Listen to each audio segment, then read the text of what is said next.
Good morning everyone. आज हम polar plot से रिलेटेड कुछ और क्वेश्चंस लेकर चल रहे हैं आगे। अभी हमने एक एग्जांपल सिर्फ देखा था पोलर प्लॉट का। अब हम अलग अलग टाइप के पोलर प्लॉट कैसे बनते हैं, उनका शेप कैसा होता है और उनमें अगर हम एक पोल या ज़ीरो ऐड करते हैं तो उससे क्या इफ़ेक्ट पड़ सकता है, अब हम ये भी देखेंगे। ठीक है जी।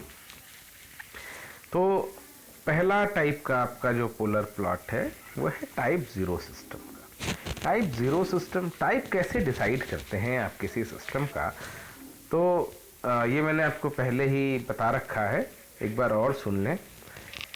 आपके number of poles at the origin जितने होंगे वही आपके सिस्टम का टाइप बताते हैं। तो जैसे ये वाला जो आपका सिस्टम आपके सामने गिवन है, टाइप ज़ीरो सिस्टम का है। क्यों? इसका जो ओपन लूप ट्रांसफ़र फंक्शन है, आप हमेशा ओपन लूप ट्रांसफ़र फंक्शन ही देखते हैं सिस्टम का टाइप पता करने के लिए। तो आप जब ओपन लूप ट्रांसफ़र फंक्शन देखेंगे, GSHS चेक करेंगे, तो आप देखिए इसमें कोई भी पोल ओरिजिन पर नहीं है। मीन्स डिनोमिनेटर में कोई s का टर्म, सिंगल s का टर्म नहीं है। ठीक है, s पावर ज़ीरो भी, s पावर ज़ीरो है आपके पास। s power zero means type zero system. अगर नीचे एक s का टर्म होता तो वो क्या बन जाता? Type one system. s power two होता टाइप टू सिस्टम। ठीक ना? इस टाइप से आप, इस तरीके से आपका टाइप बढ़ता या घटता है। ठीक है, चेंज होता है। तो टाइप ज़ीरो सिस्टम क्या है? जिसमें s पावर ज़ीरो का टर्म होगा, मीन्स वन का फैक्टर होगा साथ में। तो k divided by one plus s t one, one plus s t two, आपके दो पोल्स दिए गए हैं। ठीक ना? अब इस सिस्टम को जब आप पोलर प्लॉट ड्रॉ करने चलेंगे तो क्या क्या करेंगे? सबसे पहला स्टेप वही है आपका s को j ओमेगा पुट करने का। s को j ओमेगा पुट कर दिया, उसके बाद मैग्नीट्यूड एंड एंगल पता किया। तो मैग्नीट्यूड इसका क्या आएगा? k divided by under root one plus omega square t one square under root one plus omega square t two square. Angle कितना आया? थीटा। देखो यहाँ पर कोई भी s का टर्म नहीं है, इसलिए कोई j ओमेगा का टर्म नहीं है। हर जगह आपका a प्लस जे बी का टर्म बन रहा है। कोई भी कॉम्प्लेक्स नंबर ऐसा नहीं बन रहा है जिसमें रियल पार्ट ज़ीरो हो। ठीक है, इसलिए एंगल आपका जो आएगा वो कुछ वैल्यू में ही आएगा, 90 डिग्री नहीं बनेगा। ठीक है, इंडिविजुअल एंगल 90 डिग्री नहीं बनेगा। अब कैसे क्या बन रहा है? देखो यहाँ थीटा बन रहा है minus ten inverse omega T one minus ten inverse omega T two. Right, अब आपको क्या करना है? ओमेगा ज़ीरो और इन्फिनिटी पर मैग्नीट्यूड और एंगल की वैल्यू कैलकुलेट करनी है। तो ओमेगा ज़ीरो पर मैग्नीट्यूड कितना आएगा? यहाँ ज़ीरो पुट करोगे तो नीचे वाला टर्म वन बन जाएगा, मैग्नीट्यूड के है। जब यहाँ इन्फिनाइट पुट करोगे तो नीचे वाला टर्म आपका इन्फिनाइट होकर पूरे टर्म को ज़ीरो बना देगा। तो पूरा मैग्नीट्यूड आपका क्या हो जाएगा? ज़ीरो। ठीक है, तो जब ओमेगा ज़ीरो है तो मैग्नीट्यूड के है, जब ओमेगा इन्फिनाइट है तो मैग्नीट्यूड ज़ीरो है। ठीक ना?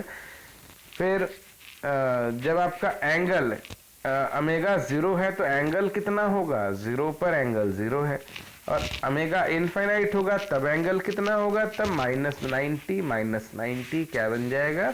Minus 180 degree. ठीक ना? तो माइनस 180 डिग्री आपका क्या आ गया? एंगल।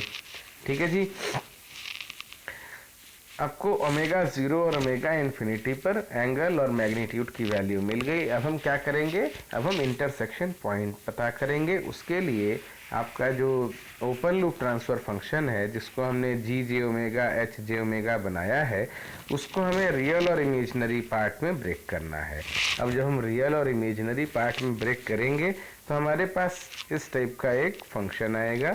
उसमें जब हम रियल पार्ट को ज़ीरो करेंगे तो इमेजनरी पार्ट पर इमेजनरी एक्सिस पर इंटरसेक्शन वैल्यू पता चलेगी, और जब हम इमेजनरी पार्ट को ज़ीरो करेंगे तब कहाँ मिलेगा? रियल एक्सिस पर इंटरसेक्शन पॉइंट मिलेगा। ठीक ना? तो यहाँ देखो, पहले इन्होंने रियल एक्सिस का इंटरसेक्शन पॉइंट पता किया, मींस इमेजनरी एक्सिस को, इमेजनरी पार्ट को ज़ीरो किया। तो इमेजनरी पार्ट को ज़ीरो करने से आपको क्या मिलता है? Omega is equal to zero, omega is equal to zero and omega is equal to infinite. तो omega is equal to zero पर मैग्नीट्यूड है के और इन्फिनाइट पे मैग्नीट्यूड है zero. Omega is equal to 0 पर एंगल है 0 और इन्फिनाइट पर एंगल है -90 डिग्री, ठीक ना। तो ये दो चीज़ें आपके सामने आई रियल एक्सिस पर इंटरसेक्शन पॉइंट।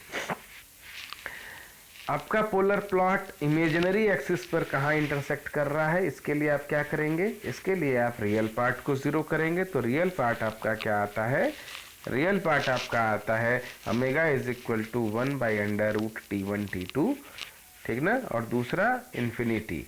तो जब आप √1/T1T2 लेते हैं तो मैग्नीट्यूड आपका आता है K√T1T2 upon T1 + T2 and angle बनता है -90 डिग्री। मीन्स मैग्नीट्यूड जो भी कुछ हो -90 डिग्री वाले पर वो आप इंटरसेक्ट करेगा, ठीक है। अच्छा चलो अब इसको हम प्लॉट करते हैं। तो प्लॉट हम कैसे करेंगे, देखो आपने रियल और इमेजिनरी एक्सिस ड्रॉ कर लिया। रियल इमेजिनरी एक्सिस ड्रॉ करने के बाद अब जो है आपका ग्राफ कैसे प्लॉट होगा, ओमेगा इज इक्वल टू 0 से चलेगा और omega is equal to infinity पे आएगा। तो ओमेगा इज इक्वल टू 0 पर आपका मैग्नीट्यूड कितना था, k, और एंगल कितना था 0 डिग्री। तो हम 0 डिग्री वाली लाइन पर ओरिजिन से राइट हैंड में जो आपका एक्सिस जा रहा है real axis, positive real axis, उस पर ही आपका क्या मिलेगा 0 डिग्री। उसी एक्सिस पर हमारा मैग्नीट्यूड कितना होगा k, तो k पर हमारा क्या है ओमेगा 0, ठीक ना।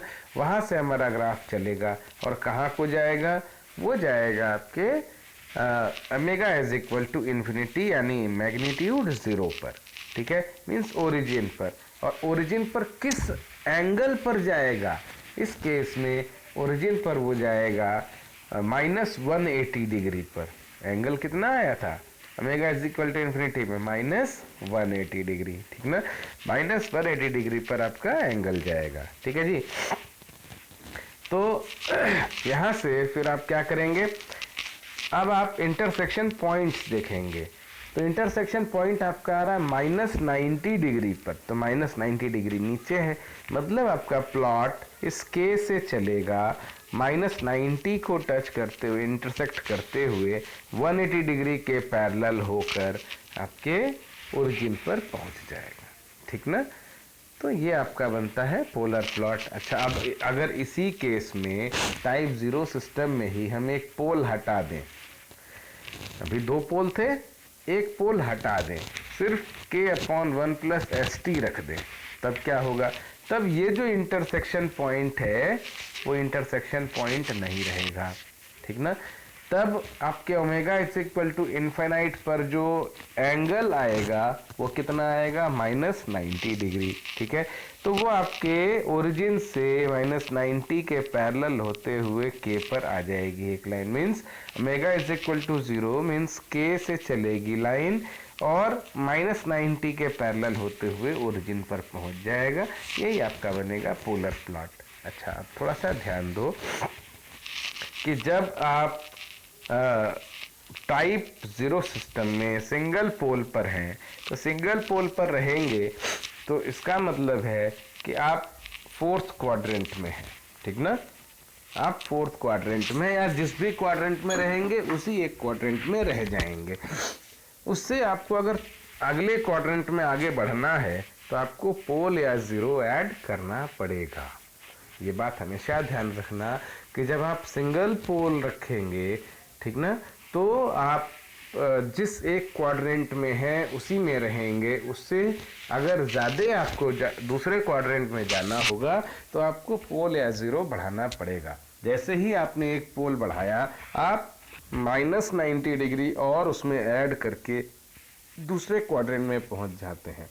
जो आपका omega is equal to infinity पर -90 डिग्री आना था, अब वो -180 डिग्री आ रहा है, ठीक ना। ऐसे अगर एक और पोल आप ऐड करेंगे तो क्या होगा, वो omega is equal to infinite पर आपका कहाँ पहुंच जाएगा, वो पहुंच जाएगा -270 डिग्री पर। क्लियर है, ठीक है जी। तो इस तरीके से ये इफेक्ट पड़ता है आपके पोलर प्लॉट में जब आप पोल ऐड करते हैं, ठीक। हम आगे कुछ और सिस्टम के पोलर प्लॉट लेकर चलेंगे। अभी के लिए इतना ही।